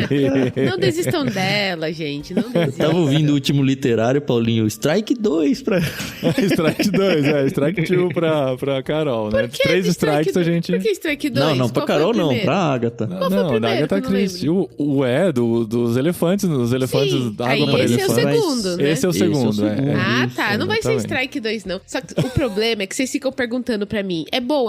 Aí eu falo que é e vocês não gostam e... Puxa vida. Não, a gente percebeu isso no último episódio. Você quer abaixar as expectativas, mas a gente tá Exato. indo com o coração aberto, porque a gente vai ler O Natal de Poirot, ou alguma coisa parecida com isso, que seja o nome do detetive da Agatha Christie. É um livro de Natal. Nós vamos ler aqui, assim, as pessoas estão ouvindo este episódio em novembro, mas a gente tá adiantando um pouquinho as gravações na esperança de conseguir gravar com a Carol esse livro de Natal antes que o bebê nasça, né? Então, né, a gente vai descobrir, né? Se em dezembro a Carol estará no episódio, é porque o bebê não nasceu antes. Mas enfim, essa é a nossa expectativa. Vamos ler em novembro o livro de Natal, mas pra lançar em dezembro aqui no Literário. Eu queria saber da Carol se esse livro é tão bom a ponto de ter o Nakatomi Tower lá. É, sim, eu peguei a referência do Duro de Matar. É o melhor filme de Natal de todos os tempos. Eu não vou falar mais nada sobre esse livro, tá bom? Eu espero que você, leitor, que vai ler com a gente, vai de coração aberto. A Agatha Christie, ela é maravilhosa, minha autora favorita. E a gente só não manda mais no Ictus, porque senão vai ser o clube do livro da Agatha Christie, entendeu? E não queremos... E ela tem livro suficiente pra mandar todos os meses, né? Tem muito por tempo, passar um anos! tempo. Por anos! Por anos. Bom, a gente vai organizar uma leitura coletiva dele no Discord do Ictus. Se você não faz parte ainda, bit.ly/leitura coletiva. Apesar da gente gravar isso em novembro por questões gestacionais da Carol, eu acho que a gente deve fazer o cronograma de leitura em dezembro mesmo, viu, Carol? Pra meio que ser. terminar o livro perto do podcast. Uhum. Afinal de contas, como a Adri sempre defende, é muito legal ler um livro de Natal na época de Natal, pelo menos no mês de Com dezembro. certeza, com Sim. certeza. O literário de Natal vai ser na segunda semana de dezembro, tá bom? Porque em dezembro a gente faz o cronograma um pouco mais curto. Na primeira semana, no podcastirmãos.com, né? Na primeira semana entre o jet lag, na segunda o Natal do Poirot, o literário, e na terceira a gente faz a retrospectiva do ano. Pensando na agenda do Ictus, se você tá ouvindo isso pelo Ictus Podcast, a gente para normalmente em dezembro, então não vai nem ter episódio no dia 5 de dezembro, a terça-feira, mas vai entrar esse episódio extra aí no dia 12 de dezembro, porque a parceria é muito mais importante do que a nossa agenda. A gente deve então parar em dezembro e janeiro, como a gente sempre faz, mas vamos divulgar um pouco melhor aí dentro dos nossos outros programas. Não sei ainda se a gente volta em fevereiro ou março. Ô, louco. Ah, tá expandindo as coisas. Não, mas a Carol vai estar na porque licença. é um ano diferente, né? Exatamente. A Carol vai ter que dar prioridades outras aí. Então, Tá certo. Exatamente. vamos ver. Acompanhem lá em Ictus Podcast, ou aqui no Ictus Podcast, né? Vai que você já tá ouvindo aqui no Ictus Podcast, e a gente vai dar mais informações. Mas o episódio de dezembro da Agatha Christie tá garantido. E o conteúdo do Clube Ictus e do Discord continua a todo vapor, né? Firme e forte. Continua, a gente já tem algumas ideias para o ano novo, que também devem ser apresentadas no Ictus Podcast, ou já foram apresentadas, depende de quando esse programa foi ao ar. Mas fica de olho, porque tem coisa bem legal acontecendo por lá, e eu não vou falar mais, porque senão vocês ficam só ouvindo irmãos.com e não escutam o Ictus. Eu ouço, hein? Eu ouço todos. Opa. Tô atualizado. Inclusive, aquele episódio do Peixe Grande, agora já tá bem lá no passado, né? Mas o episódio de Peixe Grande com o pessoal dos apoiadores do Clube Ictus foi muito legal mesmo. E Nossa. vão ter outros lá. Vão lá no Ictus Podcast e conheçam os outros formatos que tem por lá pra você ficar por dentro desse mundo literário, ficar cada vez mais vontade de ler livros e descobrir que cada vez tem menos tempo pra ler todos os livros que você quer. Essa é a grande dificuldade de ouvir isso aí. o Ictus Podcast. Beleza, gente? Até mês que vem com o nosso Isso aí. Natal Mês que vem, especial. se Deus quiser. Jingle Bells, Ô, Jingle Paulinho, Bells. já é a hora da gente renovar os votos para 2024 ou só no próximo episódio? É, só no próximo se Não, renovar, estamos né? gravando em outubro isso aqui ainda. Não, mas Vamos é o ter que episódio de esperar. novembro. Em dezembro a gente faz o nosso especial com o Poirot e fazendo nossos votos pra 2024. Pra ver se essa parceria continua, né? Você falou que vai parar o em problema janeiro, é só fevereiro, esse enfim. aí, né? A dúvida é essa. Deixa no ar aí a expectativa e a gente negocia nesse tempo. Eu negocio o passe, né? Tá certo. Valeu, gente. Até mês que vem com o Literário e até semana que vem com nossos episódios regulares no podcastirmãos.com e no Ictus Podcast.